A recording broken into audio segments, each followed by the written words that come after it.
Non, sinon sur les enfants, enfin, il y a bon, l'OLES Japon, moi j'ai été vice-président de l'OLES Japon, j'étais parmi les fondateurs de l'OLES Japon, l'organisme local d'entraide et de solidarité qui fait un énorme travail.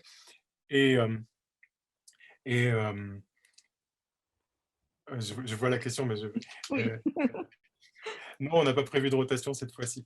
Euh, sur le LES Japon, donc je me suis beaucoup investi sur la question, mais comme les autres conseillers en fait, hein, sur la question des enfants qui perdent tout contact avec leurs parents suite à une séparation, un divorce. Vous savez que la loi japonaise n'a rien à voir avec la loi dont on a l'habitude en Europe.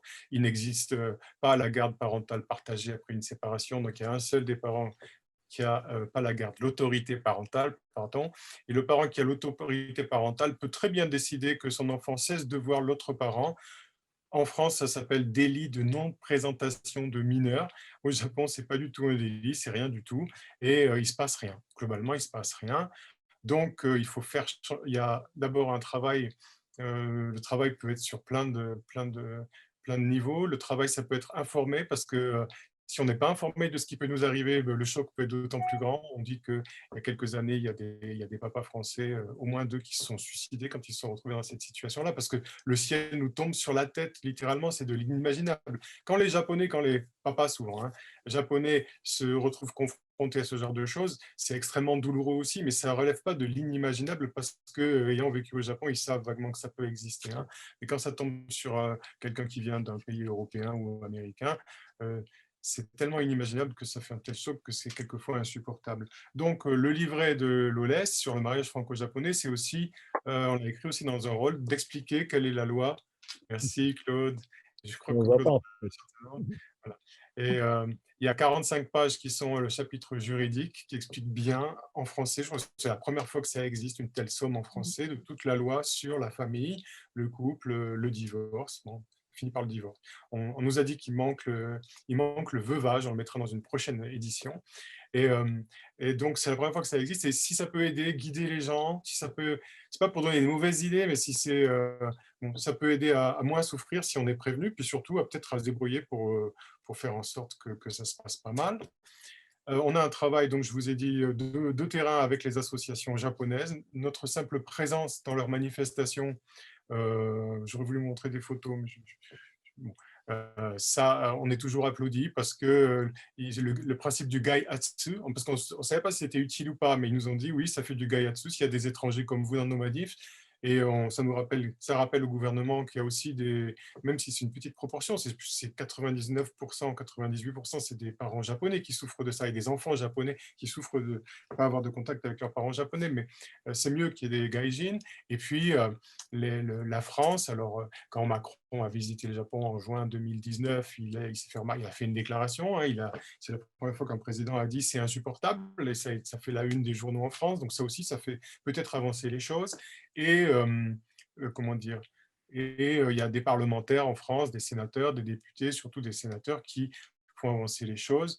Euh, et qui ont fait le Parlement européen a fait une résolution dénonçant la situation au Japon les associations japonaises sont très reconnaissants à ça et ils jouent, ils savent jouer, ils sont pas spécialement pro gaijin ou quoi, c'est simplement ils savent que c'est utile pour eux qu'on soit là et que la France, que l'Europe participe à ce genre de choses-là. D'ailleurs, c'est rigolo dans l'hymne des manifestations des associations japonaises qui chantent tous à la fin de chaque manif depuis 2 ans maintenant.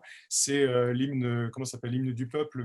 Ça vient de la comédie musicale Les Misérables américaine, mais ils sont là, mais ils chantent en japonais, mais c'est très impressionnant. Puis regarde, nous, là, Thierry Consigny, il y a un grand drapeau français, un grand drapeau européen, et en fait, ils chantent ça en regardant nos drapeaux, c'est toujours très impressionnant. Bon, ça, je raconte c'est plus émotif qu'autre chose, mais c'est pour dire, on a l'impression d'être utile à autre chose, et on est précisément dans l'action, dans une action qui n'est pas prévue dans la loi.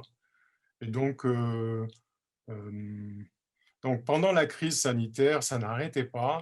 C'était faire, je ne sais pas si vous vous rappelez, au tout début, même l'administration japonaise n'avait même pas prévu ces motifs impérieux d'administration japonaise. Donc, quelqu'un qui devait En général, c'était des trucs dramatiques, c'était des décès ou des gens qui étaient au bord de mourir et qu'il fallait voir sa famille. Ça devait passer par l'ambassade qui défendait le dossier devant le ministère des Affaires étrangères, qui acceptait ou pas. Et donc, nous, on a servi presque tous les jours d'intermédiaire, parce que quelquefois, les gens, quand ils envoient un email à l'ambassade ou au consulat, ça ne répond pas tout de suite. C'est vrai, ça ne répond pas tout de suite, ou on ne sait pas à qui envoyer, tandis que si on écrit au conseiller, et les conseillers écrivent à l'ambassadeur, et ça passe, et on a fait passer un grand nombre de dossiers comme ça. Ou bien, moi, je sais que une des lettres de remerciement que j'ai eues, c'est un Français qui est rentré en France, et sa copine avec qui il habitait depuis, de façon quasiment, il avait une copine japonaise avec qui il habitait depuis 1 an et demi, 2 ans. Mais il y a plus de visa touriste, il n'y a plus de visa étudiant. À l'époque, c'était au printemps, été dernier. Et ils avaient décidé d'habiter en France. Ils devaient aller vivre en France et peut-être se marier en France, mais ils n'étaient pas encore mariés. Et en fait, il y a pas de moyen d'avoir un visa. Et en tant que japonaise, ils ne pouvaient pas rentrer en France. Mais j'ai demandé au consulat ce qu'on pouvait faire. C'était pas marqué sur le site, c'était pas clair. Mais la France, pendant 6 mois, je ne sais pas si c'est plus le cas maintenant, mais au printemps et à l'été dernier, la France a accordé des visas de conjoints à des petits copains, à des copains et copines, même qui n'étaient même pas pacsés. C'est simplement, il fallait qu'ils prouvent qu'ils étaient ensemble depuis au moins 2 ans, et si possible, qu'ils vivaient ensemble. Alors, j'ai appris ça, je ne savais pas, la consul me l'a appris, je l'ai appris au gars. Ensuite, il a fait une lettre, il fallait qu'il fasse une lettre au service des visas. Il a fait une lettre un peu bizarre, je lui ai refait sa lettre, je lui ai dit, mais mettez des photos, mettez des photos, voilà. Je lui ai expliqué comment faire son dossier, puis il a envoyé son dossier, et puis sa copine a eu son visa de conjointe, non conjointe pour aller en France. Et là, j'ai reçu un mail de remerciement que j'ai dû encadrer quelque part. Mais ça fait partie des toutes petites choses qu'on peut faire. Ça consiste à rien, ça consiste juste au fait que nous, quand on écrit à l'ambassade, on nous répond. C'est Oui. ça la différence, en fait, hein.